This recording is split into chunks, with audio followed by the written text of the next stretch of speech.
메가시티 선물을 위해서 손정필 정의당 서울시당 서울시정 시민정책 자문단장님 모시고 있도록 하겠습니다.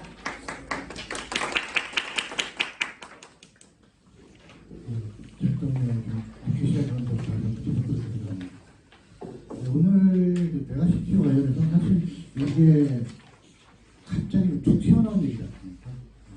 도시가 경기도 남도북도 분도와 관련한 얘기들이 진행되는 과정에서 갑자기 김부현 전 대표가 김포시 서울시 편입을 적극 검토하겠다. 그리고 그 관련한 당내 특위를 꾸리고 관련 법안들을 발의하면서 갑자기 이것이 메가시티라는 이름으로 확전되는 그러한 양상 속에서 사실 초기에는 김포시 또는 구리시, 광명시, 서울시 인근에 있는 기술시 전체들이 서울시 편입과 관련해서 얼마나 실익이 있느냐 이런 중심을 좀 따졌던 것 같아요.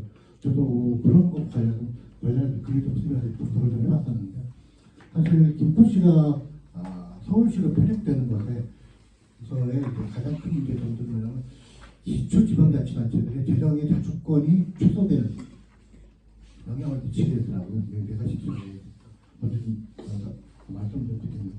그래서 왜 그러냐면 우리나라는 도단위하고 광역시단위하고 조세 체계가 달라요. 광역시 같은 경우에는 광역자치단체의 권한이 크고요. 광역도 같은 경우에는 기초시군의 권한이 더 크도록 되어 있습니다. 그렇게 짜여져 있어요. 조세 체계가. 지방대가 들어간 세목 자체가 다르고.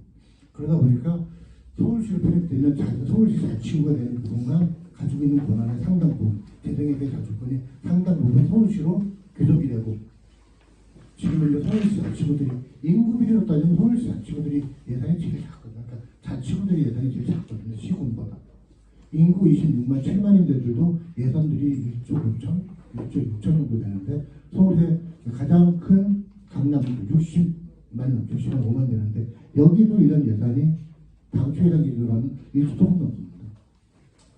그만큼 이제 재정에서의 자주권의 문제들이 있었는데 그 얘기를 하다가 갑자기 또 이제 메가시티로 바뀌면서 오늘 제가 준비했던 내용도 메가시티를 중심으로 좀 말씀을 드리려고 합니다. 왜냐하면 그런 부분들은 너무 지역적 문제로 될 수 있기 때문에 우리가 이제 메가시티라고 하면은 이제 핵심 도시를 중심으로 주변 지역과 교통, 경제, 문화를 연결한 1,000만 명 이상의 도시를 말씀하는데 여기서 이제 수도권 대 비수도권의 문제가 아니고 서울 대 비수도권의 문제를 북한에서 서울을 중심으로 해서 말씀을 드리겠습니다. 북한이나 이런 데서 얘기하는 메가시티도 서울을 중심으로 발전하는 것이 다른 부분들은 아닌 것 같아요. 지금 현재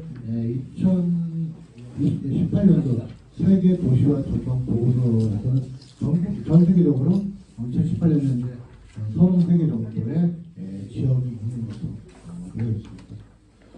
그리고 서울은 사실 지금 현재 1,000만이 안 되죠. 경기도로 인구가 좀 많이 빠져나가서 950만 정도고 경기도가 1,300만이 좀 많죠. 역전됐는데 몇 년 전에 이제 역전됐는데 그러다 보니까 이제 서울을 메가시티로 해서 좀 더 그러한 부분을 집중해서 도시를 발전시키겠다라고 하는 것이 메가시티 전략 국힘에서 얘기하는 그런 부분들입니다. 그래서 아까 말씀드린 대로 메가시티의 재개 배경은 앞에서도 말씀을 드렸고요. 이것이 이제 아까 얘기했던 서울의 총선 공약의 일환으로 즉각 일단 서울이라는 이유로 서울시 김포구, 서울시 광명구, 서울시 구로구, 서울시 하남구로 하면은 일단 집값 상승에 영향이 있다라고 하는 것이 부동산 전문가들의 의견입니다. 그러한 것을 통해서 총선에서 이제 대표 전략으로 제기했던 것들인데 사실 아까 우리 의원님께서 말씀하셨지만 우리나라는 이런 유사한 사례가 이제 부산, 경남, 울산, 부산, 울산, 경남 통합과 관련해서 특별연합으로 부울경 메가시티 전략이 있었죠. 하지만 이제 각자의 계산이 좀 다르다 보니까 지금 이제 중단이 된 상태입니다. 이게 어떻게 될지 모르겠습니다. 물론 이제 이것이 이제 수도권에 대응하는, 수도권에 조응하는 규모의 경제를 만들겠다라고 하는 데서 정부가 물류를 중심으로 하는 정부가 중심의 경제권을 만들겠다라고 하는 취지였는데 그것에 대한 것은 나중에 따로 말씀을 드리겠습니다. 그래서 이런 메가시티에 관련해서 해외의 사례들이 좀 있는지 찾아봤는데 대표적으로는 이제 그레이트 런던, 그다음에 브랑파리, 미국에 이제 대표적으로 있고 특별연합, 지역연합, 이게 불경이 얘기했던 것과 관련해서는 일본의 사례가 있고 미국의 사례가 있습니다.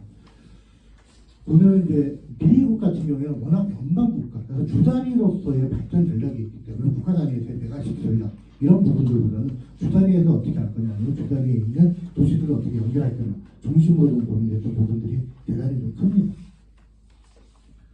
그래서 그레이트 런던 같은 경우에 산업혁명 이후에 도시 발전 전략으로서의 이제 가졌던 것들이고요. 그래서 제조업 중심, 식민지 수탈을 통한 제조업 중심의 산업을 전환시키는 과정에서 그레이트 런던이라는 이름으로 메가시티 전략을 추진했던 거고, 그리고 나서 이런 부분들이 있을 때 그거는 금융업, 세계 금융업의 근거지 같은, 물론 이제 좋은 의미로서의 금융업의 근거지를 다른 하더라도 이제 조선 햇빛, 다양한 조선 햇빛으로서의 역할을 하기도 합니다.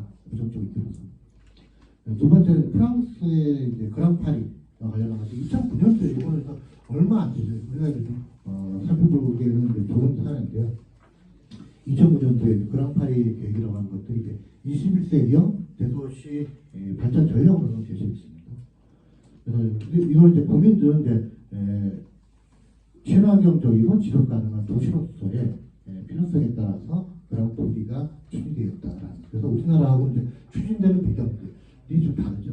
그래서 우리가 좀 잘 봐야 될 것들이 이러한 제도들이 각 나라에서 어떠한 역사적 배경과 현실을 반영해서 시작됐는지를 좀 잘 볼 필요들이 있습니다. 우리나라와 같이 이렇게 선거용으로, 총선용으로서 직접적으로 제기되는 부분하고는 약간 다른 부분들이 있거든요. 그 다음에 일본은 이제 관서 광역 연합이라고 했을 때, 일본의 광역 연합의 추진 배경이라고 하는 것들은 광역적인 행정 수요에 이제 경우가 일환으로서 이런 부분들이 있고, 그 다음에 이제 일본 같은 경우에는 역사적으로 보면은 지방의 권력들, 지방 토호라고 하죠. 지방 권력들의 수많은 주술이 많이 있었습니다. 지금은 좀 46개인가 도도부 현으로 나눠지는 수많은 지방자치단체들이, 그러다 보니까 우리나라보다는 좀 중앙집권적인 경향들이 약한 지방 분권형에 가까운 그러한 정치 행태들을 많이 가지고 있는 행정행태도 많이 가지고 있고, 미국 같은 경우에는 이제 남캘리포니아 정도 연합에서 캘리포니아 남부에 있는 6개 카운티와 191개의 시를 포함하는 광역 도시권을 만들게 합니다. 남부라고 하는데 이쪽으로는 이제 LA나 샌프란시스코나 이제 샌디에이고 이쪽에 위에 있는 거죠. 그리고 이제 아래쪽에 이제 발전을 위해서 했던 부분들이 좀 있습니다. 이런 것들이 각각의 역사적 배경을 좀 살펴봤을 때 우리나라에서 추진하고 있는 메가시티 전략하고 약간 좀 다른 측면에서 좀 접근했던 부분들이 있습니다. 메가시티 전략과 관련해서 급하게 준비하다 보니까 크게 두 가지죠. 하나는 인구 편차 문제, 다른 하나는 사회적 격차인데, 여기에서 좀 우리 사회에서 가장 핫한 부분들이 뭐냐면 교육의 문제하고 문제의 문제들이 있고, 네 가지 정도를 비교해봤습니다. 네 가지가 어떻게 수도권과 비수도권 간에 이제 격차들이 좀 있는지 좀 봤습니다. 16페이지 밑에 있는 거는 이제 수도권하고 제2도시 간 인구 격차인데요. 이거는 OECD에서 만들었던 그런 자료인데요. 보시면은 한국이 수도권 대 비수도권 왼쪽 들어가 보면은 거의 300% 가까운 격차를 좀 보이고 있습니다. 수도권하고 비수도권, 이 제2도시, 부산, 제2도시라고 하는 건 부산이죠. 전국, 그러니까 다른 나라 평균이 199%인데 우리나라가 좀 압도적으로 높은 있고, 두 번째가 이제 수도권 인구 밀도, 그다음에 인구 비중 대, 그러니까 인구 비중이 얼마나 되고 인구 비중 대 면적 비중. 그래서 그 좁은 곳에 얼마나 많은 인구가 살고 있는지를 좀 봤습니다. 엄청나게 좀 많은 숫자입니다. 우리나라 보면 이제 면적 자체가 되게 높고 인구 밀도도 대단히 높은 것을 확인할 수가 있습니다. 그래서 이렇게 이제 대도시에 인구가 집중되는, 특히 서울 중심으로 인구가 집중되는 부분들에 대해서 다양한 이유가 있고 많이들 알고 계십니다. 일자리 문제가 가장 크죠. 청년층 같은 경우에는 지역 일자리도 없고, 그 다음에 다양한 문화적 경험을 할 수도 없고, 이런 부분들이 서울로 이렇게 좀 몰리게 하는 그다음에 교통망도 그렇고 지금 요즘 뉴스를 보다 보면 자주 나오는 뉴스가 지역에 있는 소규모 버스 터미널들이 다 폐쇄되고 있습니다. 그럼 이동할 수 있는 통로, 교통에 있는 대중교통 움직일 수 있는 거점 공간들이 계속 사라지는 거예요. 다른 도시로 이동할 수 있는 그 자체가 어려워지는 거죠. 이런 부분들이 서울, 이제 수도권, 특히 서울을 이렇게 집중할 수 있는 밖에 없는 그런 상황을 만들고 있고, 밑에 표를 보시면 이제 수도권 대 비수도권 사회적 격차라는 건데, 산업연구원에서 22년도에 만들었던 자료입니다. 면적으로 보면은 12대 88, 인구수로 따지면 50대 거의 50 정도 됩니다. 청년 인구로 가면은 50부터 45예요. 그러면 수도권으로 청년들이 많이 몰리고 있다는 거죠. 취업자 수로 가서 50대 50인데 사업체 수는 지역이 더 많습니다. 그건 뭐냐면 양질의 일자리를 찾아서 사람들이 서로 오고, 지역에 일자리가 없는 것이 아니고. 옆에 보시면 100대 기업 수로 2020년 기준 100대 기업 수로 보면은 87대 13입니다. 우리가 지금 50인 미만 사업자, 5인 미만 사업자, 대기업, 초들이 다 다르지 않습니까? 좋은 저게 1000대 기업의 수를 따지니까 87대 13, 수도권이 다 물려있는 겁니다. 지역에는 실제 양질의 일자리가 부족하다는 거죠. GIDP, 이건 이제 지역 내 총생산을 얘기합니다. 우리는 이제 GDP라는 표현을 쓰지만 이건 국민총생산이고요. 지역, 경기도, 서울. 근데 GIDP가 뭐냐면, 참고서 말씀드리면, 광역시들은, 광역시단위로 말하지만, 광역도에서는 시군별로 별도로 계산이 돼서 공개가 되고 있거든요. 우리 동네가 얼마나 잘 사는지 못 사는지는 GRDP를 가지고 보통 좀 봅니다. 그래서 GRDP를 따지면 53대 47, 그리고 1인당 GRDP를 따지면 한 300만 원 정도 차이가 납니다. 한 10% 이상의 소득 격차가 발생하고 있습니다. 수도권 대 비수도권. 그다음에 이제 소비액을 1인당 소비 지출액을 계산해 봤을 때 신용카드 개인 사용액을 보니까 76대 24%입니다. 그만큼 수도권에서 소비가 많이 이루어지고 있다는 걸 볼 수 있습니다. 지역 내에서 그만큼 경제가 잘 안 돌아가는 거죠, 지역 내에서. 주식 매매 가격이 당연히 좀 그렇고, 이걸 보시면은 수도권 대 비수도권 간의 사회적 격차가 대단히 크다라는 것을 알 수가 있습니다. 세 번째, 대학의 수도권 집중화 가중이 되고 있습니다. 대학 20대마다 그런 얘기 나오잖아요. 벚꽃이 피는 분도대로 대학이 망한다고. 그런데 저도 대학 서열화를 만드는 건 좀 동의하지 않는데, 어떻게 지금 대학들이 서열화되고 있고, 대학 인서울을 위해서 얼마나 많은 노력을 하는지를 위한 표를 보여주기 위해서 이 표를 좀 만들어봤습니다. 이거는 이제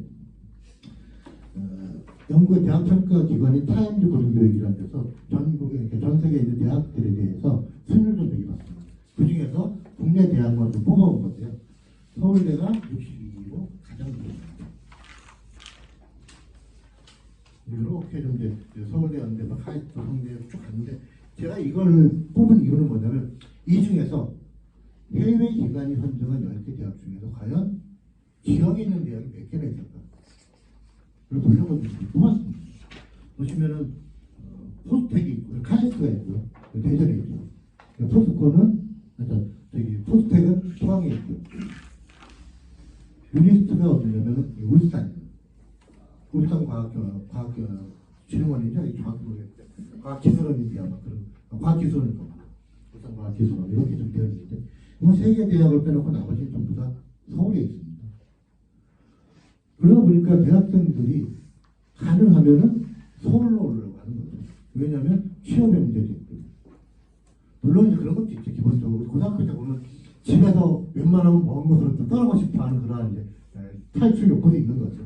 하지만 이렇게 이 평가는 뭐가 있냐면은 교육 환경, 연구 환경, 연구 품질, 국제 전망, 산업 그런 비중 같은 판단을 하고 있습니다. 그래서 우리나라가 흔히 얘기하는 스카이 서성한 이런 식의 순서들이 아니고, 그 학력보다 점수 순서로 되는 거고, 이거는 이제 교육의 다양한 측면에서 병합 평가하는 순서임에도 불구하고 이런 격차들이 좀 발생하고 있습니다.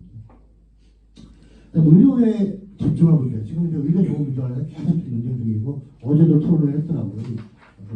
그런데 이제 보면은 미국 신뢰주간지 뉴스위크가 올 2월에 발표한 세계 병원 순위입니다. 병원 순위는 뭐 다양한 요소들 평가를 좀 한 거예요. 그 병사뿐만이 아니고 뭐 의료진들의 수준도 이런 걸 하는데 1위가 하남병원입니다. 아산병원, 삼성, 서울대병원, 일명 빅3라고 얘기하죠.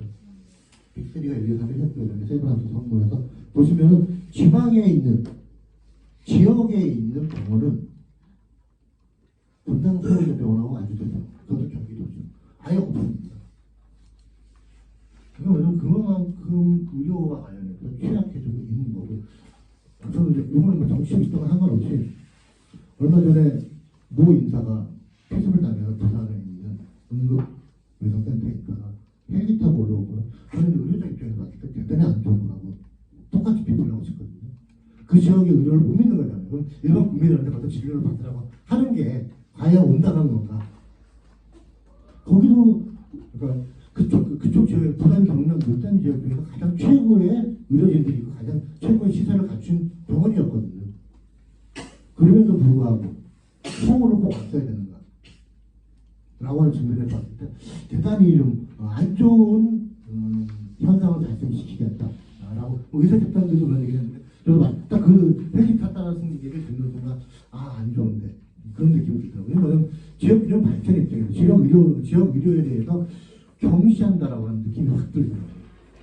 지역 의료에 종사하는 사람들을 경시한다, 시선을 빗지 못한다 라는 것하고 별다른 얘기가 아니거든요, 사실. 이렇게 의료 또한 수도권과 비수도권이 대단히 상당한 격차를 보여주고 있습니다. 여기까지가 이제 수도권과 비수도권, 또 이제 메가시티, 서울과 비수도권의 격차에 대한 말씀을 드렸고요. 재정 분권의 좀 입장에서 좀 말씀드려요. 우리가 이제 흔히 이제 분권이라고 하면은 중앙정부랑 지방정부에 대한 입장도 이렇게 많이 합니다. 뭐 분권에 정치 분권이 있고 정치 분권, 행정 분권, 재정 분권이 있는데 재정 분권의 입장에서 봤을 때 대단히 좀 안 좋은 예고들이 있습니다.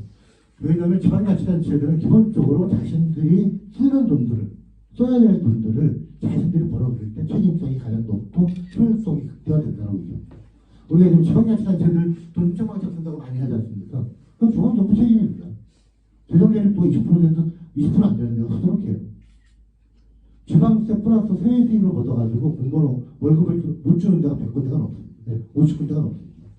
지방세만 걷어서는 100군데도 없고요. 그게 뭐냐면 중앙정부가 돈을 줄 거야. 그러니까 우리가 아무리 막 써도 아무 문제 없어. 망하면 채워줄 거니까. 비면 채워줄 거니까. 라고 하는 기대감들이 있거든요. 그런 상태에서 이제 메가시티라고 하는 저 지점을 넘어가는 뒤에 이제 보면은 메가시티라고 하는 건 경제력을 더 집중하는 거거든요. 제가 하나 예를 들어보겠습니다. 우리가 이제 강남 얘기하자. 강남, 서초, 송파. 인천으로 가면 연수가 있고요. 대전으로 가면은 서구가 있습니다. 광주로 가면 광산구가 있고요. 부산에 가면 해운대고. 그 다음에 대구 가면 달서. 차이가 공통점이 뭔지 아세요? 집값이 그 동네에서 집값이 제일 비싼 동네입니다. 이거는 뭐냐면 비용을 사회에서 투자한 거예요. 비용의 사회화와 거기서부터 집가 상승을 통해서 생기는 부산 이득을 개인이 가져가는 거거든요. 전형적으로 비용의 사회화와 이윤의 사회화죠. 이게 뭐냐면 이러한 식의 것들이 있는데 메가시티 서울이라고 하는 것도 서울의 자체나 재원만으로는 안 되는 거거든요. 결국은 뭐냐면 중앙정부가 여기를 집중 지원을 해야 돼요. 강남을 개발했듯이. 이건 뭐냐면 다른 데로 가야 될 재원들을 특히 윤석열 정부에서 재정 적자 이기면서 세금을 깎아주고 있지 않습니까? 그런 상태에서 전국에 골고루 가야 될 재원들이 서울에 집중될 수밖에 없는 거예요. 제가 말씀드렸던 그 동네들이 뭐냐면 지역의 부가 집중적으로 투여됐던 동네예요. 해운대를 개발하기 위해서 부산시에 상당 지원을 들어갔었고요. 광주광역시가 광산구를 주택 개발하고 이런 걸 하기 위해서 돈을 많이 투여했습니다. 인천도 마찬가지고요. 전주도 마찬가지고. 이런 것들은 또 다른 불균형을 촉발시킬 수밖에 없는 문제예요. 재정 봉쇄에서. 제가 이제 마지막으로 재정 자립도 얘기를 좀 했었는데요. 재정 자립 들어가는 것들이 서울 중심, 서울은 높아요. 서울시 자체가. 그러다 보니까 서울시가 유일하게 중앙정부하고 이런 표현을 써서 가지고 거의 다이아의 부분이 유일하게 이런 돈을 안 받기 때문에. 그러니까 사회과학적 그런 얘기가 있지 않습니까? 경제적 예석은 정치 사회적 예석이 될 수밖에 없고 돈을 안 받으니까 떳떳한 거예요. 그래서 이런 부분들이 메가시티 서울 전략을 쓰는 순간 지역은 더 돈이 많을 거다. 왜 그러냐면 한정된 재원을 집중적으로 투자할 수밖에 없기 때문에. 그리고 메가시티 전략을 쓰기 위해서 다양한 규제들이 완화될 수밖에 없습니다. 규제가 다 좋은 건 아니죠. 어떤 데서는 중소기업이 들어갈 수 있는 거 대기업이 만든 장벽도 있고 하지만 상당히 많은 고용에서의 문제, 환경에서의 문제 이런 규제들이 상당히 많아질 가능성이 있습니다. 이런 부분들은 나중에 따로 한번 짚어볼 텐데 그래서 다 이렇게 좀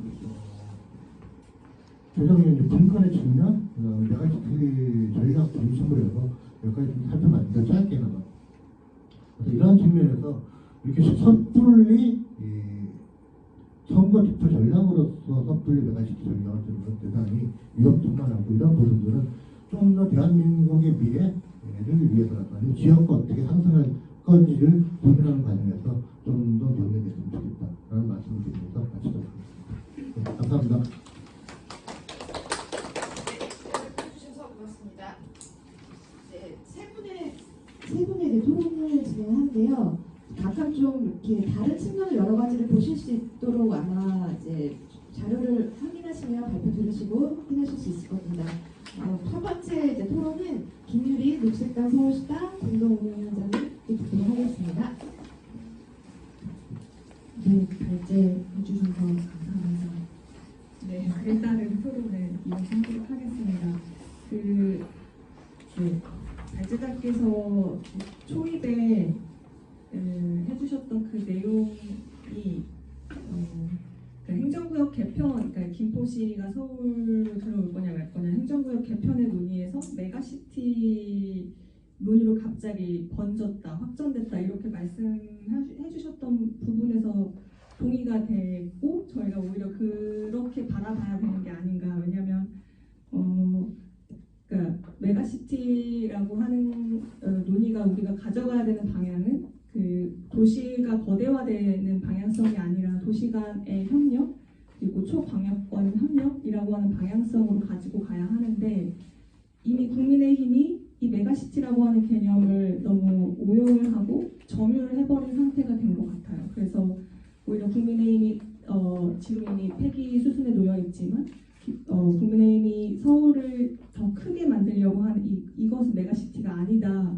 라고도 이야기해볼 수 있지 않을까. 그런 면에서 처음에 논의되고 있었던 김포시의 편입, 구리시의 서울로의 어떤 행정구역 개편과 메가시티를 구분한 이 전제가 저는 에서도 한번 천착해서 논의해봐야 되지 않나 이런 생각을 했었습니다. 그리고 그렇게 한다면은 수도권의 집중화가 곧 메가시티는 아닐 수 있다. 입니다. 네. 근데 이제 여기서도 핵심 메가시티라고 하는 개념 자체가 이미 너무 혼란스럽고 학술적으로도 그리고 행정의 용어에 있어서도 혼재가 되어 있다, 혼란스럽다라고 하는 것이 이미 공감대가 있는 상황이라는 점을 한 번 더 말씀드립니다. 네.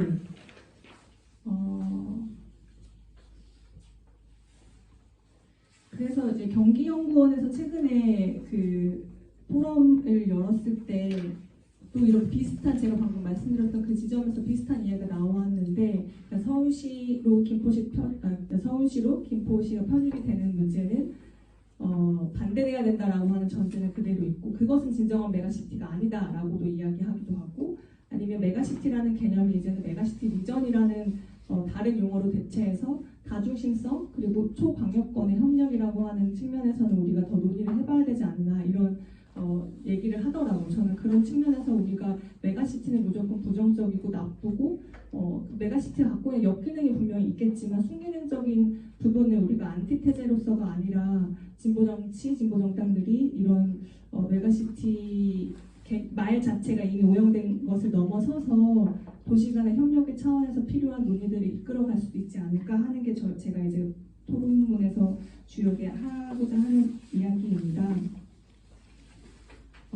그래서 사실 여기 발제문에 쓰긴 했는데 발제자께서 이렇게 이미 발제하는 내용에서 말씀해 주신 것 같은데 저는 메가시티가 그 수도권 집중화의 문제는 아니라는 이야기를 하고 싶었는데 그건 아니었다 이렇게 말씀을 해주셔가지고 뭐 추측은 하긴 했었는데 네, 그 부울경 같은 경우에는 서울에서 지금 논의되고 있는 김포시 편입 그런 내용과 다르게 어쨌든 도시 간의 협력이잖아요. 그러니까 한 도시가 행정구역을 개편하면서 통폐합되는 방향이 아니고 그랬을 때 그것은 메가시티이지만 수도권 집중화를 양산하는 사업이나 계획이 아니기 때문에 그 메가시티를 꼭 서울과 혹은 수도권 집중화의 현상과 동일 선상으로 논의할 때는 우리가 논의가 좀 꼬이는 면이 있을 것 같고 그리고 그럴 때에는 국민의 힘이 이미 이 논의를 다 가져가 버리고 많은 상태에 저희가 이를 수 있다라는 생각을 합니다. 그래서 이 발제해 주셨던 내용에서 제가 이제 해보고 싶었던 얘기는 그러니까 수도권 집중화가 아닌 메가시티에 대해서 우리가 어떤 얘기를 해볼 수 있을지 그리고 수도권 집중화가 아닌 메가시티를 우리가 논의한다면 구체적으로 뭐 광역 교통에 대한 이야기도 할 수도 있을 것 같고 녹지축의 연결에 있어서 우리는 다중심성을 가지고 도시간의 협력안도 가능하지 않을지 이런 논의를 우리가 열어보는 거에 대해서 발제자께서 어떻게 생각하시는지 그리고 이 자리에 계신 분들은 어떻게 생각하시는지 좀 이런 논의를 좀 해보고 싶었고 이 발제문이랑 연결되거나 혹은 발제문을 좀 넘어서서 해보고 싶었던 이야기는 그 김한경 사장님께서도 말씀을 좋게 해주셨는데 이런 국민의힘이 아무 말 대잔치처럼 하는 이런 이슈를 던지고 그리고 욕망을 그냥 자극하고 자본주의적 욕망을 자극하고 그냥 폐기 수순에 놓여도 아무런 본인들이 받게 되는 어떤 리스크는 없이 그냥 던지고 관심을 얻고 언론과 여론의 지지를 얻고 많은 이런 상황에서 오히려 이제 여기에 논의를 우리가 얹으면 그들을 뭔가 이렇게 더 주목하게 만드는 건 아닐까 전 이런 고민도 있었고 그렇다면 우리가 그럼에도 불구하고 우리는 이런 논의를 해야 된다는 생각에 저도 동의가 되는데 그렇다면 우리는 그 정도의 이슈 몰이를 하지 못할 것인지 아니면 이슈 몰이를 해야 되는 건지 아니면 하지 않더라도 우리가 꾸준하게 계속해서 서울 도시 혹은 도시 자체에 대한 어떤 계획들을 우리의 차원에서 혹은 진보 정치의 차원에서 이야기를 해 나가야 되지 않을까. 그리고 뭐 이거는 다 동의하실 수밖에 없고 너무 다 나와 있는 이야기이기도 하지만 김포가 서울시에 편입되는 그런 이상한 혹은 자본주의를 욕망하는 잘못된 방향성의 이 계획이 아니라 김포 골병 라인에 대한 대안 그리고 실제로 지금 대안을 만들어가고 있지만 별로 김포시에 살고 있는 주민들에게는 도움이 되고 있지 않은 그 버스 노선이 이제 생겼지만 실제로 체감되고 있는 어떤 해결책은 없다고 했을 때 우리 서울에서 진보정당들 혹은 시민사회 노동계 쪽에서 함께 이것을 이슈 파이팅을 해서 포퓰리즘적인 어떤 정책이나 대안들을 말해볼 수는 없을지 할 수 있을지 해보아야 된다는 제안을 하고 싶지만 사실 저희가 그만큼의 역량이 좀 없는 부분도 사실은 또 마음에 걸리게 되는데요. 하여튼 그런 국민의힘에 대응하면서도 우리가 그것을 넘어서는 대안의 정치를 말할 수 있어야 된다.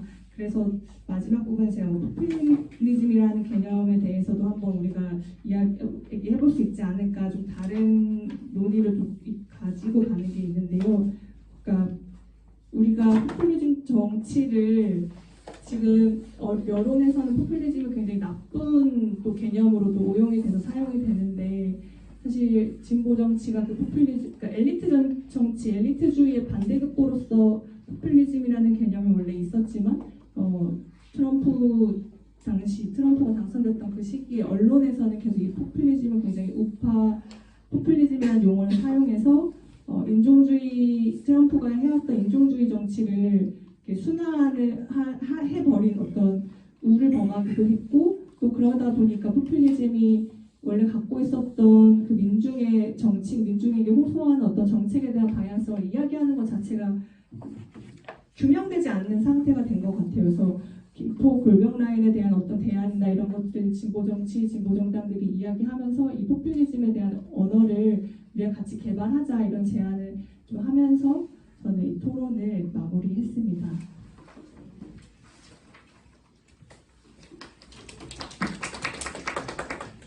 네, 고맙습니다.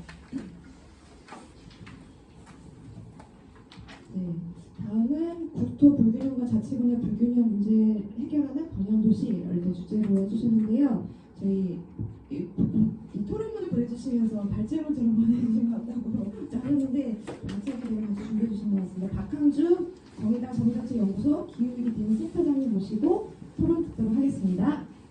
예, 방금 소개받은 박항주입니다. 제가 최근에 재밌게 본 드라마 중에 하나 폭탄이 됐던 소년시대입니다.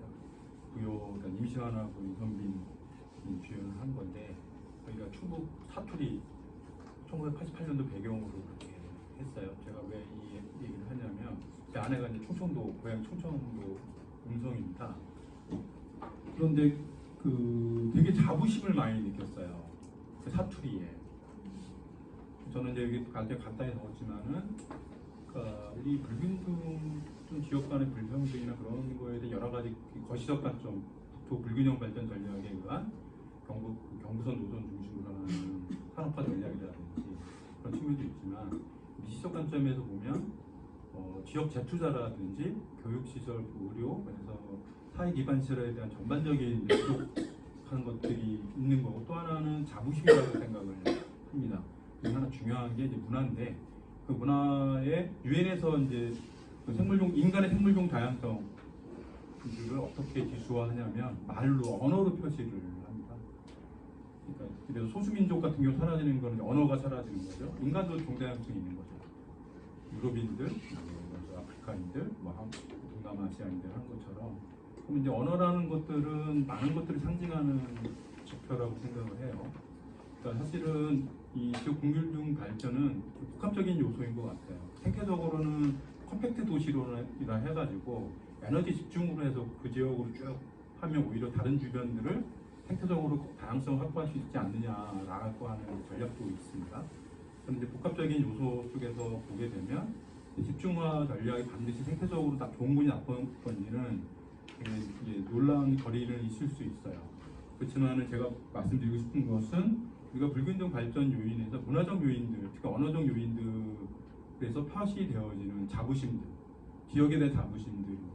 그리고 또 하나 저희가 많이 놓치는 것들이 뭐가 있냐면은 농어촌 문제, 산촌 문제를 많이 얘기하는데 우리나라에 1000개가 넘는 산업단지 공단이 있습니다.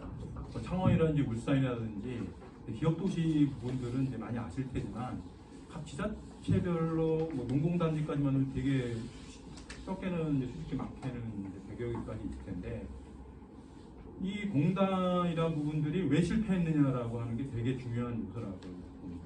왜냐면은 그 경제적으로 나름대로의 이제 지역의 부가 축적이 되면 그 지역에서의 다양한 소비 패턴과 소비에 기반한 다양한 문화, 교육 그런 게 이제 이루어질 텐데 그렇다고 한다면은 전국에 1000개에 달하는 이 공단과 농공단이 포함되어지는 이런 부분들은 왜 활성화되지 못했는가? 그거는 이제 지역에 대한 재투자들이 다 수도권으로 가는 부분이 있는 것입니다. 나중에 뒤에도 저희가 지역순환경제 또는 지역 재투자법들을 통해서 그 지역의 선순환 구조, 경제 선순환 구조를 하기 위해서는 지역 재투자법을 만들어서 지역의 경제 활성화를 맞춰야 하는 것이다. 그런 과정 속에서 일자리를 만들어야 되고 금융 시스템을 좀 더 공공화해야 된다. 공공화한 전략으로서는 전체 지자체가 502조 정도의 예산이 들어갑니다. 근데 그 예산에 대한 통계권이나 내용들이 거의 시민의 세금들인데 관리되고 있지 못합니다. 대부분 이제 5대 은행들이 그거를 다 운영을 하고 있고요. 엄청난 이제 수익을 내고 있습니다. 그런 부분들을 어떻게 지역 재투자에 하는 방안으로 만들어내에 따라서 지역의 이제 불균형 발전, 장기적인 발전 전략을 만들어진다. 문화적 요소들까지 간다. 그런 걸 바탕으로 해서 이제 어떤 그 사회적으로 정의롭고 생태적으로 안전한 이제 번영 도시를 만들 수 있다고 저는 생각을 합니다. 그게 이제 제 자료집 이제 25쪽과 26쪽 이게 26쪽을 이제 봐주시면 사실은 저는 저희가 이제 정의정책연구소에서 이제 지역순환 경제 하면서 나름대로 정리한 겁니다. 26쪽에 보면 이제 녹색 돌봄 통합 뭐 번영에서 평등사회 기초, 그다음 생태 모방 전략을 통한 회복력 강화, 지역순환 경제를 통한 지구 공동 번영 이렇게 해서 실질적으로 지역 경제 순환 경제하고 지역의 발전 모델들을 구축해야 되는 거 아니냐는 겁니다. 특히 이제 평등사회 기초 분야가 다 무너진 거죠. 이런 문제들을 이제 복원함으로써 실질적으로 이 불균형 문제를 해소할 수 있는 거 아니냐는 거죠. 이런 그 사회적인 또는 도시에 대한 비전을 두고 김포시 서울 편입 문제를 바라볼 필요가 있다. 만약에 김포시가 저희 여기 표에서 제안한 것처럼 사회적으로 정의롭고 생태적으로 안전한 김포시다 라고 한다면 과연 통근하시는 분들의 약 45%가 서울로 출근을 하겠습니까?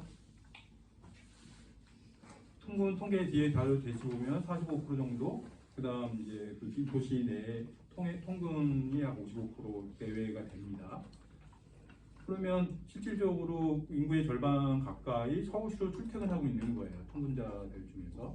그럼 바로 지역에서의 번영하는 도시, 김포시의 자립성들을 높이지 않는, 그러니까 서울의 이성도시로 전락해지는 또는 베드타운으로 전락하는 형태의 구조를 어떻게 볼 거고 어떻게 원할 것인지 이런 부분을 이제 봐야 될 것 같습니다. 그러면 이제 이런 편입들이 이런 저희가 생각하는 이제 번영 도시에 있어서 김포시가 그렇게 되지 않았기 때문에 문제다. 그래서 그 문제를 해결하는 방식을 마치 이제 편입하는 형태로 하는데, 편입한다고 해서 이제 뒤에 좀 더 지도 보시겠지만 그런 편의시설들, 특히 도농복합 지역, 농촌 지역에서의 어떤 인간다운 삶, 번영하는 김포시의 삶을 누릴 수 있냐는 것이죠. 그런 문제에 다 간과가 된 거예요. 오로지 서울시로만 빨아들이는 빨대형의 집중형이 나타나고 있는 거죠. 이런 것들을 문제점들이 간단히 살펴보면 27쪽에 이제 김포시 서울시 편입의 문제점을 몇 가지 정리를 했는데 논의가 매우 짧습니다. 이거 끝난 거예요, 사실은. 아니 적어도 이제 50만 인구, 김포시가 이제 50만 인구로 해서 지자체법에 의해서 대도시로 분류가 됐는데 50만 명의 의견을 묻는데 지금 한 달도 안 걸렸죠? 그러니까 그 자체가 어떤 우리가 한국 사회가 낳은 절차적 민주주의 또는 뭐 수비 민주주의 그런 것 자체를 통째로 앗아갔다라고 봅니다. 그리고 이런 걸 기반하게 되면 전문가들이나 연구 집단을 하고 사회적 논의를 짧게 하고 심층 있게 하기 위해서 연구를 하죠. 그런 논의들이 없었다는 거예요. 그럼으로써 모든 것들이 다 생겼다. 그다음에 이게 과연 실현 가능하냐? 복잡한 정치 구도, 뭐 서울시, 경기도, 김포시 의회 의원수 하게 되면 이거는 달성 불가능하다. 그다음 이제 형평성 문제는 뭐 고양시, 구리시 등등. 그다음 이제 서울시 내에 이제 문제들 다 있고요. 28쪽 넘어가시면 지금 제일 먼저 김포시에 반대하는 게 농어촌 특례 문제예요. 농어촌 특례 농가수 뒤에 농가수가 김포시가 약 5천 가구인데 5,300가구인데 이 5,300가구가 이 농어촌 특례에 따른 부분이 상실이 돼요. 다 반대를 하고 있죠. 이거는 김포시 북단 지역에 있는 이제 주민들이 대부분 이제 반대를 하실 거라는 거죠. 그러니까 이런 사회적 합의 과정들과 문제들을 전혀 고려하지 않았죠. 그리고 이제 김포 시민들이 계속 문제 제기하는 것 중에 하나가 그러면 이제 서울에 있는 혐오시설 다 인구가 적은 김포시 북단으로 오는 거 아니냐. 근데 이런 사례들은 마포구 소각장, 신규 소각장이 이제 만들어지는 과정들을 보면 외곽 지역이라는 특성이 좀 반영이 됐죠. 그다음 이제 김포구 재정 문제 어떻게 할 거냐. 이게 광역시로 편입이 됐을 때 김포 재정 문제 어떻게 할 거냐. 실질적으로 재정적으로 지원은 훨씬 적어지는 거 아니냐. 그런 문제점들이 제기됐습니다. 이런 문제들을 몇 개월, 한 달도 아닌 조속으로 한 거다. 조속을 한 거기 때문에 이거는 뭐 어떤 이름을 갖다 붙여도 전체적으로나 내용적으로 부실할 수밖에 없다. 이렇게 말씀을 드리고요. 29쪽에 보면 이제 오늘 이제 윤석열 대통령이 교통 남한 교통 3대 혁신안을 발표를 합니다. 그래서 김포시 단기적 대중교통 문제 해결을 위해서 정책을 발표를 했어요. 근데 그 주요 내용 중에 하나가 이제 광역버스, 그다음 이제 그 올림픽대로 버스 전용 일정한 구간 시간대에 버스 전용 차로 해서 출퇴근 문제를 해소하겠다라는 중심으로 한 이제 정책을 오늘 이제 발표를 했습니다. 그런 것처럼 그런 정도의 출퇴근 문제 정도에서 끝나는 문제예요, 사실은.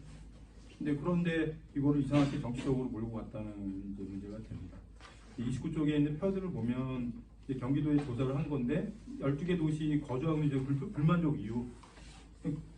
김포시는 이제 50%가 교통 불편이에요. 편의시설이 27%고요.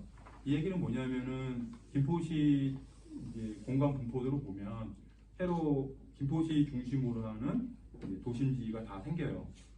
대부분 이제 서울 분들이 이제 글로 많이 이사를 갔고 또 통근을 목적으로 갔었죠. 그래서 대부분 이제 교통 불편이 이제 엄청나게 많습니다. 그런 부분들은 29쪽과 30쪽에 간단하게 설명을 드렸습니다. 그러니까 또 민주당이 이제 교통난 해결을 하기 위해서 지하철 5호선 연장을 예타 면제하겠다고 또 나섰어요. 이게 무슨 타당성 조사도 하지 않고 하겠다는 거죠. 사실 이 문제는 인천시하고 이 노선 문제 때문에 최종 확정을 짓지 못한 거거든요. 지하철 건설하는 데 또한 몇 년이 걸리니까 이런 정치적 해결과 전체적인 수도권 광역교통망과 연계된 형태의 김포시를 어떻게 번영도시를 만들 것인지에 대한 고민들이 없었다. 그리고 이제 근본적으로 하루에 최대 한 3시간 정도 소비가 되고 평균 2시간 이상이 소비가 돼요. 24시간 중에 수면 시간 8시간 빼면 정말 출퇴근 시간에 최대 3시간 동안 소비하는 게 인간적인 삶인지 그런 문제 제기하면 김포시의 어떤 자치단체 자립이라든지 번영하는 도시의 틀들을 만드는 게 중요하다. 그다음 이제 메가시티가 아닌 지역순환 경제로 이루어진다고 저는 이제 말씀을 드리고 싶고요.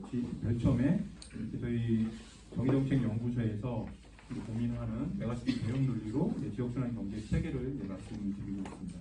약간 시간이 필요한데 설사 메가시티가 만들어지더라도요. 인구 부울경이 약 870만 명이에요. 근데 거리 측면이라든지 대부분 얘기되는 거는 교통망 중심이에요. 문화적인 컨텐츠라든지 교육이라든지 무료라든지 아까 부사 의료 얘기를 했는데 그게 되게 좋은 요소들도 있죠. 그렇지만은 서울하고 계속 비교된다는 거예요. 욕망은 끊임없이 비교됩니다. 욕망은 비교됨으로써 자기의 궁핍함을 느끼는 거고요. 지금은 한국 자본주의 내에서 절대적 빈곤도 존재하긴 하지만은 상대적 빈곤이 더 심각하다고요. 그럼 이런 공간적 불평등도 사실상 어떤 방식으로 만들든 메가시티 만들더라도 이 서울 수도권을 이길 수는 없죠. 그러면 이런 이 심리적인 이 상대적 빈곤감들을 어떻게 할 거냐 끊임없이 비교된다는 거죠. 그래서 제가 아까 소년시대 처음 얘기한 게 지역에 대한 자부심들을 갖지 않으면 농촌에 살든 도시에 서울에 살든 자기 삶에 대한 또는 이제 아파트 단지의 공동체 의식을 느끼시는 분과 똑같이 앞에 살더라도 그 마을은 되게 아파트 단지 안에서 많이 소통하고 공동체 의식이 되게 살기 좋은 곳이에요. 아파트처럼. 그래서 한때 지금도 많은 공동체 운동하시는 분들이 아파트야말로 도시 공동체의 주요 거점 중에 하나다. 왜냐하면 동일한 소득 수준과 동일한 교육 환경과 동일한 소비 공간을 가지고 있는 사람들이 이렇게 밀집해서 있기 때문에 되게 공통점이 많다라고 합니다. 근데 이것들이 나타나는 것들이 상대적 빈곤감이에요. 박탈감들이. 그 지역에 마지막 설명드릴 게 서울시의 강남 강북의 불균형 문제. 거기에 따른 사실은 박탈감도 꽤 있죠. 여기 서울시 단체들이 많으실 텐데 서울시에 대한 불균형 문제를 오세훈 시장은 얼마나 고민하고 있는지 그리고 그런 문제를 해결하기 위해인지 그런 먼저 얘기를 해야 된다고 봐요. 인구가 1000만이었다고 970만인가로 줄었다고 해서 이 난리치는 그런 것이 아니라 실질적으로 이런 서울 시내의 불균형 발전을 어떻게 할 건지 그런 차원에서 메가시티 논의가 돼야 된다고 저는 생각합니다. 그리고 32쪽 이제 보시면 그 지도예요. 간단하게 영화관 봐보세요. 영화관 보고 고등학교, 그다음 고등학교는 이게 지도는 잘 안 보이지만 356번 국도로 동서로 가로지른 섬을 해서 북쪽으로는 다 없어요. 영화관이요. 그럼 그 지역은 다 농촌 지역이라는 거죠. 아까 제가 4,500가구 있던 그런 농촌 지역이 분포 지역이에요. 그다음 노인회관, 그다음 산부인과 한번 봐보고 있어요. 산부인과. 거기 밀집되는 데가 다 신도시예요. 다 서울에서 오신 분들이죠. 그러니까 이 문제들을 이게 만들어진 것들은 서울 중심, 수도권 중심의 발전 전략 또는 더 나아가면 부동산 PF해서 10년간 장기적인 투자로 해서 이제 만들어진 공간 분포입니다. 그리고 이제 일반 시민들이 느끼는 농협 은행 지점들을 쭉 보시면 이제 벽이 쭉 있죠. 그러면 여전히 남북으로 356번 국도로 이런 불균형이 생겼고 김포시 이제 33쪽을 봐주시면 표가 있습니다. 그러면 이제 제일 아래 두 번째가 김포시예요. 표 아래 두 번째 양주시 다음에 김포시가 있는데 대중교통 통근할 때 대중교통 이용이 31%, 승용차가 56% 정도가 됩니다. 그리고 이제 통근 지역별로 보면 서울이 약 12%고 시군내 60%예요. 근데 이거는 또 경기도에서 조사한 건데 또 노동연구원에서 샘플로 조사한 거는 또 취업자 수 대상한 거는 약 40% 정도가 서울로 출퇴근을 하고 있습니다. 약간 통계가 다르긴 하지만은 이 편에서 말씀드리고 싶은 거는 승용차라는 거예요. 특히 이제 저희가 녹색 정의당도 저는 이제 뭐 기후나 녹색 쪽을 하다 보니까 과연 이제 자동차 중심의 대중교통이 아닌 이런 체계 내에서는 다 바뀐다는 거예요. 오히려 도로를 좁혀야지 더 빨라진다, 통행시가 빨라진다고 하는 통계가 있는 것처럼 과연 이런 식의 이동수단이 맞는지 아까 제가 2시간에 3시간 이동하는 게 과연 인간적인 삶인지에 대한 질문을 해야 된다. 여전히 이런 그 자동차 중심의 소통 체계 내에서는 당연히 교통 불편이 날 수밖에 없는 것이죠. 지하철하고 하남시도 똑같이 겪다가 지하철 만들어지면서 약간 이제 60%에 대한 불만도가 약 30%까지 떨어지는 경우가 있습니다. 실질적으로 대중교통망을 어떻게 빨리 확충하느냐가 현실적인 것 같고 오늘 이제 발표한 내용들을 이제 보게 되면 임시방편으로 이제 철도 지하철 만들기에는 뭐 5년 이상 걸리니까 중앙차선하고 이제 2층 버스, 광역버스를 뭐 2배로 증가시켜서 대중교통 이용률을 높이겠다. 뭐 단기적 정책으로 적절하다고 저는 생각을 합니다. 그렇지만은 거기도 보면 근본적으로는 변화 대책은 없다. 말씀드리고 싶습니다. 그리고 34쪽부터 서울시 강남 강북 소득 불평등, 일자리 불균형, 기후 불평등, 35쪽에 교통 불균형, 교육 불균형 이런 부분들이 실적으로 모든 측면에서 다 발생되고 있다는 거예요. 이거는 김포 시민들이 느끼는 어떤 그 문화적 그 소외감 뭐 그런 것도 똑같다라고 저는 크게 다르지 않다고 봐요. 행정적으로 서울시이지 특히 도봉구 쪽으로 우리 도봉구동학교가 지금 올해 통폐합되죠. 소멸되고 있어요. 서울시도. 그런 식의 불균형 문제라든지 그런 문제를 어떻게 해결할 건지 되게 중요한 포인트입니다. 그러니까 저희 여기 서울시당 서울 쪽에 문제를 간다면 저희 프레임을 그쪽으로 따라가는 게 아니라 서울시장은 적어도 강남, 강북의 불균형 문제를 어떻게 해소할 건지 내 나라 김포시 편입 문제가 중요한 거 아니라 서울시는 적어도 그거는 중앙당에 논의해라. 말도 안 되는 거지만 그건 논의해라. 오세훈 시장은 서울 불균형 문제를 어떻게 해소할 것인가라고 하는 프레임 전략을 바꿔야 된다. 적어도 서울 중심으로 사회운동과 문제의식을 가지고 있는 사회단체라든지 정당에서는 프레임을 다시 바꿔야 된다. 라고 해서 이제 제가 서울 불균형 문제를 이제 말씀을 드린 거고요. 그러면 결국 36쪽에 발제자분이 이제 재정 문제를 말씀드려서 먼저 말씀을 드리면 논의되고 있는 거예요. 서울시 자체에서 시의원들이나 불균형 문제, 재정 문제를 어떻게 할 것인지 논의되는 중에 하나가 균형발전 특별회계가 지금 1%밖에 안 돼 서울이요. 근데 그 보통세에서 다른 타지도가 1에서 1.5에서 5%가 되니 서울시도 5%로 상향하자. 그건 대충 계산하면 1년에 한 1조 원 정도 예산을 이제 확보하는 거죠. 지금 한 2천억밖에 안 돼요.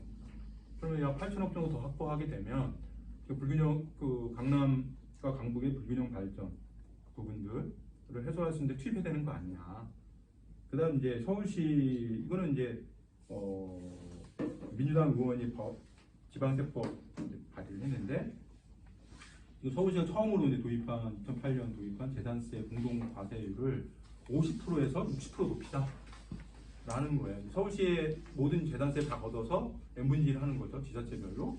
그 비율을 이제 50%가 아니라 60%로 하자. 그러면 좀 더 이것도 약 2조 정도가 더, 1조 6천억 정도가 더 거치게 됩니다.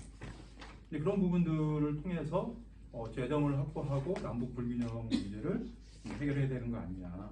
그 다음 이제 지방세를 시세와 구세가 있는데, 이 비율을 좀 그 구세의 비율을 높여서 지방자 구별로의 자치권, 그 자치재정권들을 또 확보해서 이렇게 좀 지역 균형 발전을 하자라는 이제 요구 사항들이 필요한 것 같습니다.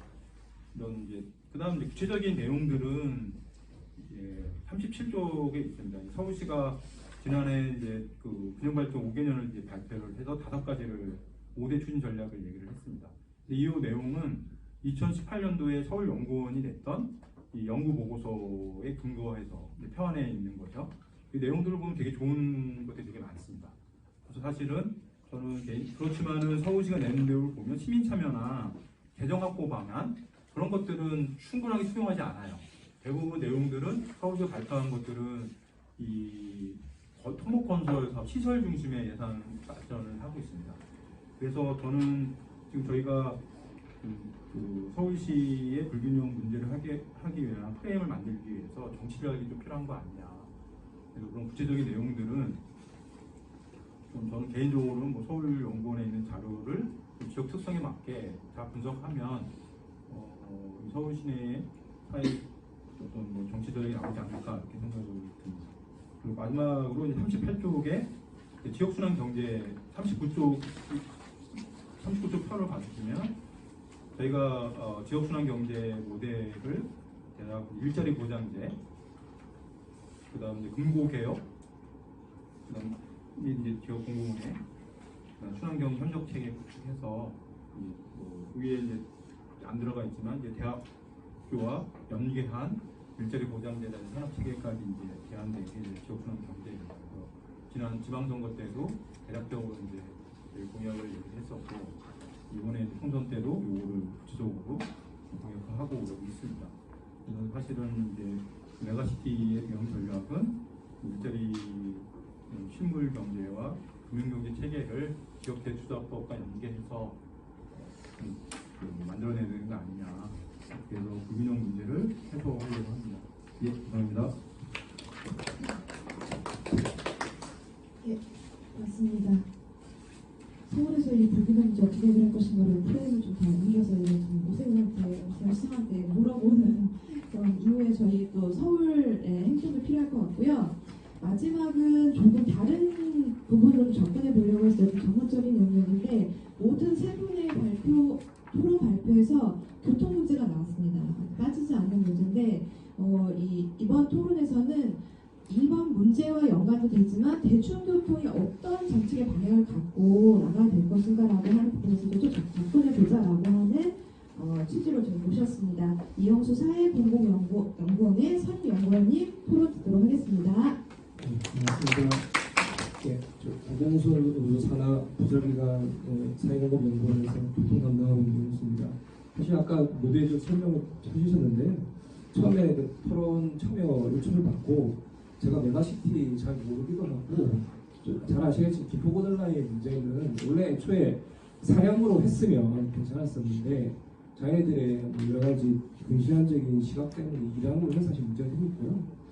그리고 이제 그 문제가 있는데 그걸 편입으로 말도 안 되는 거고, 이미 그 문제는 일단락됐기 때문에 크게 또 얘기할 것도 없고, 또 뭐 우스갯소리로 사실 1기 신도시 같은 경우에도 그런 정전체는 있었으면 좋겠다. 알다시피 우리나라의 그 수도권 신도시 정책이 일단 뭐 건설하고 나서 인프라를 나중에 투자하는 형태이기 때문에 그분들은 아니 우리는 그런 것도 없는데 정말로 목소리를 내셨고요. 그리고 좀 더 저는 그 기포홀더라인 문제가 전국적으로 한 교통 문제, 우리 전국적으로 문제의 핵심으로 부각이 됐을 때가 있었습니다. 그게 다시 문제의식이 있었던 게 아까 모두에도 말씀하셨지만 특히 코로나19 이후에 지역의 사실 대중교통은 사실 거의 상당히 어렵게 되고 있거든요. 버스터미널도 붕괴되고 있고, 그래서 저는 최근에 농촌이나 분단위 신문을 찾아보는 게 그 신문에 보면 그런 얘기가 잘 나옵니다. 그리고 그 사람들이 어떤 얘기를 하냐면 한산한 지역이에요. 그러니까 사람이 없어서 교통수단도 없고 우리는 한산한 지역에 산다는 얘기를 합니다. 그러니까 수도권에서는 기포보도라인에서는 뭐 미어 터지고 뭐 그런 지역적 얘기하지만 코로나19 이후에 많은 지역에서는 한산한 지역에서 이렇게 빠져 있고 그 부분에서의 어려움을 토로하고 있습니다. 사실은 교통 분야의 양극화가 사실은 더 확대되고 있는데 그런 측면에서 서울시당이긴 하지만 서울에서 이런 전국적인 대중교통 문제를 좀 얘기하는 자리가 의미 있겠다 생각이 들어서 좀 참여하게 됐습니다. 그래서 제가 좀 앞에 발제라든지 내용을 다룰 수는 있겠지만 대중교통의 양극화 문제와 그리고 관련된 우리 수도권 서울 사람으로서의 기쟁점들 그리고 진보정당의 어떤 고민들을 좀 얘기하는 자리라고 생각하시면 될 것 같습니다. 그래서 제 발제는 41페이지로 시작하는데 여기 보시면 딱 그림 하나를 보면 대중교통의 어떤 압축되어 있습니다. 이게 제가 한 게 아니라 대중교통 기본계획 자료가 보면 우리나라 그런 대표적 5개 권역으로 나누지 않습니까? 수도권은 그러니까 수능차와 대중교통의 그 통행 시간을 보면 1.1개입니다. 뭐 우리가 수도권 대중교통이 뭐 어렵고 뭐 상당히 불편한 생각하지만 그래도 수능차에 비해서는 경쟁력을 가지고 있습니다. 그 통행 시간을 보면 이 권역에서 시간을 보면 거의 한 1.2배 정도 되는데 여기 보시면 알겠지만 대전권, 광주권, 경북권, 부산권 같은 경우에는 대부분이 다 2배, 3배까지 늘어납니다. 그러니까 여기가 또 지역 거의 뭐 표현을 군 단위가 아니지 않습니까? 그래도 우리나라에서 대도시 지역인데 불구하고 수능차 대비 대중교통의 경쟁력이 엄청 떨어집니다. 근데 그 이유는 다 아시겠죠? 그러니까 대중교통 시설들이 부족한 거죠. 그리고 또 자동 이용하고요. 그래서 보면 그 2019년 기준이긴 하지만 그 수도권 철도가 1,200km고 수도권 도로가 3만 km고 시내버스가 2만 대고요. 근데 면적은 11%, 인구는 50%가 살고 있고 교통 인프라는 제가 계산해 보니까 70 이상이 밀집해 있습니다. 이런 구조 속에서 그래도 수도권 내에서는 대중교통이 수능차에 비해서는 경쟁력을 갖고 있지만 다른 지역은 아예 게임도 안 된다는 형태죠. 그러니까 이 자체가 대중교통의 양극화를 보여주고 있는 거고요. 그 다음에 페이지를 보면 이건 국토교통부가 매년 자기네들이 대중교통 관련된 그 계획이라든지 그 연구를 합니다. 그게 하나의 그 내용 중에 하나가 전국적으로 그 대중교통 사각 지역을 발표합니다. 그러니까 자기네들의 그 공간적인 거리, 시간적 접근성에 따라서 근데 이 기준 보시면 알겠지만 상당히 널널합니다. 근데 이 기준에 따라 자기네들이 전체 시군 단위를 조사를 해서 우리나라의 대중교통 사각 지역이 어느 정도인가 발표를 합니다. 매년 발표하는 여기 보시면 30% 정도가 됩니다. 그러니까 자기네들이 널널한 공간적, 시간적 접근성으로 함에도 불구하고 우리나라의 40% 정도는 대중교통 사각지역이 있고 그래서 얘네들이 우리나라 전국적으로 사각지역이 산재에 있다고 얘기를 하고 있습니다. 그리고 밑에는 제가 정리한 건데요. 제가 그 가계 동향 조사를 통해서 비도시 지역과 도시 지역 간의 소비 추출에서 자가용 이용과 대중교통 비용을 부담을 제가 정리했었는데 여기 보시면 비도시 지역이 도시 지역보다 자가용 그 자기 소비 지출에서 더 많은 비용을 지출하고 있고 상대적으로 대중교통도 작게 하고 있습니다. 비도시 지역이 그 도시 지역보다 소득수익이 낮음에도 불구하고 자동차 이용 그 지출이 높은 거죠. 사실 이거는 뭐 당연한 건데 자기는 이동을 해야 되겠는데 대중교통이 부족하니까 자가용을 이용한 거죠. 근데 문제는 자동차 접근성이 떨어지는 저소득층, 청년, 여성 등 학생들의 이동권을 더 약화시키게 되는 거죠. 어쨌든 수도권에서는 이 대중교통 시설이 한 70% 정도 전국에 대비 모아 있으니까 그래도 이 교통약자들이 그 정도 이동권을 보장받는데 지역에서는 자동차를 살 수 없는 분들은 더 타격이 큰 거죠. 그리고 환경적으로도 보면 옆에 조금만 있는데 수치를 보실 필요 없겠지만 이게 1인당 그 교통부분 온실가스 배출량 변화입니다. 그러니까 뭐 당연히 전체 배출량으로 보면 서울이나 이런 대도시들이 높을 텐데 1인당으로 보면 재밌는 거는 서울이 제일 낮고 그 다음에 광역시고 그 다음에 도시역입니다. 그러니까 당연히 도시역이 자동차를 많이 이용하는 거죠. 근데 이게 당연히 앞에 봤던 대중교통 시설이나 운영 체계의 열악한 게 연결되어 있죠. 그러니까 이러한 대중교통 문제의 열악성이 비용 문제와 연결이 되어 있는 거고요. 문제는 이렇게 흘러가다가 2000년 이후에 코로나19 이후에 대중교통 수송 변동들이 뚝 떨어집니다. 이것도 제 자료가 아니라 정부 자료인데 조금 높게 수준됐지만 그래도 한 40% 정도 수준되다가 20% 떨어졌습니다. 당연히 코로나19로 이용을 안 했기 때문에. 근데 문제는 그런 대도시 지역은 파이프 회복하고 있습니다. 대중교통 수송 부분들이. 근데 지역은 지금 회복을 못하고 있습니다. 당연히 시설이 파괴됐기 때문이죠. 그러니까 복원이 안 되는 거죠. 버스 터미널이 무너지고 버스 수송량을 수송 그 시설이나 버스 대수를 줄이고 있는 상태에서 이게 복원이 안 되고 있기 때문에 그 격차는 더 확대되고 있는 겁니다. 그러니까 앞에서 봤던 그 교통 양극화 현상이 코로나19 이후에 더 심하게 확대되고 있는 상태입니다. 그러니까 이런 상황인 거죠.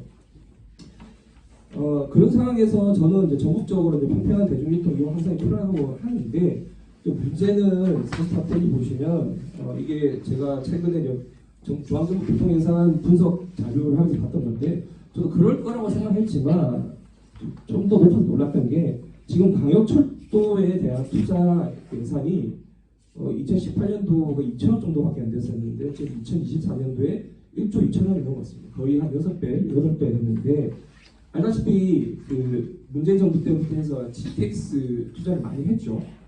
그러니까 아까 관계자님께서 이재명 사례를 들면서 이제 이 엘리트들의 이제 지방에 대한 생각을 말씀하셨는데 이 교통 탓이 마찬가지예요. 저는 뭐 다른 분야를 잘 모르겠지만 교통정책 관련해서는 지방에 대한 생각은 민주당하고 국힘하고 다를 바 없습니다. 그렇게 촛불로 당선됐던 그 문재인 정부가 제일 먼저 이 GTX 관련해서 많은 투자를 했고 왜 했냐면 수도권에서의 그 사람들의 과밀 문제나 뭐 그건 좋겠지만 결국 수도권만의 정책만 있는 거죠. 수도권에 이렇게 많이 몰리고 사람들이 불편하니까 내가 해소해 줄게. 지방을 뭐 했고 이런 형태가 강합니다. 문제는 또 이걸 민자로 열심히 하고 있죠. 그런데 이 관련해서 제가 좀 그 쟁점을 말씀하고 싶었던 게 이건 사실 약간 인식 틀의 문제인데 사실 여기에 대해서 저도 사실 정리는 안 됐지만 다른 분의 말씀을 끼워오면 조중래 교수님 지금은 2년 전에 돌아가셨는데 그 한때 그 매드 크라운과 조현철의 아버님으로 유명해졌던 분인데 그때 명지대 교통공학 박사님이시고 교수님이고 우리나라에서 드물게 소장파적인 얘기를 하셨고 이분이 대표적으로 GTX 건설을 반대했습니다. 그 논리가 그러니까 이분은 이제 수도권에서의 그 감밀 문제가 문제긴 하지만 인프라 구축으로 개선이 되면 다시 점진적으로 수도권 감밀 현상이 발생한다는 거죠. 상대적으로 지역은 더 가소되고 인구는 이 그 가소 지역에 대해서 다 이 불균형이 더 심해진다는 거죠. 사람은 인프라 투자해서 서울이 좀 더 나아지면 그럼 더 사람들이 몰릴 것이고 그럼 또 투자를 더 해야 되고 그럼 상대적으로 지역에 있는 그 교통망 측면에 봤을 때 인구는 더 감소해지면서 더 투자의 여력이 사라진다는 거죠. 실제로 제가 커뮤니티나 이런 데 보면 왜 인구가 없는 지역에 교통 투자를 해야 되는 얘기를 진짜 해야 돼요. 그 서울에 있는 분들 내가 지역처리 시달리고 있고 힘들어 죽겠는데 왜 내가 지방사람한테 생각해 줘야 되냐 그런 의식이 있고 그런 의식에 민주당이나 국힘이나 잘 파악하고 있는 거죠. 그래서 지역은 모르겠고 GTS나 이런 데서 열심히 투자하고 있습니다. 그래서 민주당도 열심히 끌어오고 있는 거죠. 그런데 이 부분에 대해서 많은 대다수의 교통학자가 이쪽에서 그런 얘기를 안 하죠. 왜냐하면 수도권에 기포고른라인의 문제가 전국적인 대중교통의 문제로 이미 상징화되고 있기 때문에 여기에 대해서 조중래 교수님은 그런 얘기를 하는 거죠. 이렇게 되면 악순환 된다. 그 끊어야 된다는 얘기를 합니다. 근데 이 얘기를 하기가 쉽지 않죠. 당장 내가 힘든데 아니 내가 뭐 원해서 온 것도 아니고 어찌 보면 반강제적으로 일자리 찾아서 좀 더 잘 살기 위해서 온 건데 여기서 불편하는데 왜 내가 지역에 있는 사람도 살지 않는 지역 공동화가 심하는 데에서 먼저 투자를 해야 되냐 이런 얘기하면 사실은 그 부분에서의 어떤 논리로 얘기할지에 대해서 쉽지는 않은 부분이 있는 거죠. 그런데 이제 그 부분이 더 코로나19로 더 양극화되고 있다는 문제. 그리고 이 수도권의 교통투자라는 결국 과민 문제라든지 대도시 문제, 메가시티 문제에 더 기름을 붓고 있는 겁니다. 그래서 이런 부분에서의 저도 사실은 좀 고민이 큰데요. 지보정당으로서의 입장 논리, 논리가 사실 필요하죠. 그래서 제가 오늘 이 자리는 서울에서 정부의 대중교통의 문제에 대해서 한번 좀 얘기하고 싶었던 그런 자리를 참여했습니다. 관련해서 제가 그래도 뭐 그냥 문제점만 얘기하기 그러니까 제가 갖고 있는 뭐 해결점이라고 하면 그런데 저는 이제 저희가 관련해서 독일 사례 얘기하면서 아까 말씀을 드리면 독일 9유로와 49유로 사례를 좀 많이 합니다. 근데 저는 그 사례에서 우리가 좀 그 정신이라고 해야 될까요? 그 개념은 저는 통합 공공 운영 체계라고 얘기하는데요. 저는 46페이지에 보시면 독일 같은 경우에는 이게 독일 수도권, 우리나라 같은 경우 수도권인데 주관이 베를린이고 옆에가 브랜드부르크주입니다. 근데 이 전체 우리나라 수도권보다 더 넓은 지역을 하나의 BU라는 통합 관리기구가 관리하고 있습니다. 여기서 요금 정책을 다 정책 얘기하고 그리고 운영사들, 대중교통 운송사들 다 관리하고 그리고 재정도 같이 교통시설 계획 같이 세웁니다. 근데 이게 독일이 수도권은 그런 게 아니라 다 전국들 다 그런데 그러니까 저는 뭐 여기서 다 이 부분에서 설명하기 그렇지만 여기에 대한 그라운드는 네가 그 중앙에 살든 각 지역에 살든 동일한 균질한 편편한 대중교통 이용을 보장해주게 하겠다는 그런 정신을 생각합니다. 그러니까 제가 봤을 때 좀 한국에서 이걸 기계적으로 기술적으로 좀 푸는데 저는 네가 브랜드부르크 이 주에서 아무래도 좀 중심지에 사는 사람들이 더 혜택을 볼 수 있고 더 생활 수익이 높은데 아니다. 네가 여러 가지 조건에 따라서 멀리 살더라도 내가 체감대로 대중교통 투자를 분절하게 해주고 그리고 요금도 똑같이 매겨주면서 거래 비례제 안 하고 정액제 하겠다는 그러한 합의가 있고 이거를 위해서 중앙에서도 균등하게 한 반 정도를 지원해 주는 거 아니겠습니까? 그래서 지역에서는 지방세 한 반, 요금 수입 반, 그 나머지 반은 또 중앙에서 대주고 있는 거죠. 그래서 9유로를 49유로를 그나마 쉽게 할 수 있었어요. 그러니까 49유로를 전국적으로 했는데 한 30조가 되는데 반은 중앙에서 주고 반은 지방이 책임졌습니다. 그런 구조가 이런 통합 교통 체계에 기반한 거죠. 그리고 그 정신은 네가 어디에 살든지 국가에서 최저 이용권에 대해서는 보장해주고 거기서 중앙과 지방정부 협력하겠다는 겁니다. 제가 이 말씀을 드리면 우리나라도 법적인 틀을 갖췄습니다. 아까 동남권 동남권 경제연합 얘기했는데 그때 이게 가능했던 이유가 지방자치법이 통과되면서 특별자치단체를 설립할 수 있게 됐습니다. 그러니까 법적으로 이전에는 통합 아니면 쉽지 않았었는데 법적으로 네가 행정권이랑 통합하지 않더라도 특별한 목적에 따라서 특별 지방자치단체를 설립할 수 있었고 저희들은 그래서 동남권에서 교통을 담당하는 지방자치단체를 만들어서 행정권 통합이 아니라 메가시티 문제가 아니라 있는 그대로 해서 권한을 다 주고 그리고 중앙정부도 그에 상한 재정과 여러 가지 투입을 하고 그 속에서 자기가 아까 지역순환 얘기하셨는데 그 속에서 자기가 필요한 교통 투자계획, 시설계획, 운영계획을 통합적으로 하면서 가하면 좋겠다고 생각했었는데 그게 좀 좌절이 됐죠. 그 지역 이기주의 때문에. 그래서 저는 아까의 쟁점에 대해서 완벽한 대답은 안 할 수 있겠지만 일단은 교통 관련해서는 특별지방자치단체법을 따라서 통합교통 체계를 만들고 그 속에서 어쨌든 종업의 돈과 그 지방정부가 별도 돈을 가지고 투자도 하고 이제 지방자치단체별로 우리가 대중교통 수준을 어느 게 올리겠다는 그 계획 속에서 좀 진행을 하면 좀 교통 문제는 해소해야 되겠다는 생각을 좀 어느 정도 해소되겠다는 생각을 했었는데 어쨌든 마지막으로 말씀드리면 어쨌든 서울에서 지도중당에서 이렇게 양극화되고 있는 부분에 대해서 답이 필요할 것 같고요. 그런데 당장 아까도 얘기했지만 내가 힘들어서 교통시설 좀 더 좋아하면 좋겠고 지옥철 좀 개선했으면 좋겠다. 그래서 좀 투자를 하면 좋겠다는 그 욕망이란 욕망이고 어쨌든 정당한 니즈에 대해서 어떤 얘기를 하면서 어떻게 좀 그 지방에 대해서 투자를 할지에 대해서 좀 고민이 필요할 것 같습니다. 그런 측면에서 좀 하는 논쟁점에 대해서 던졌다고 생각하시고 제 발제는 지역 토론을 이 정도로 마치겠습니다. 네, 감사합니다.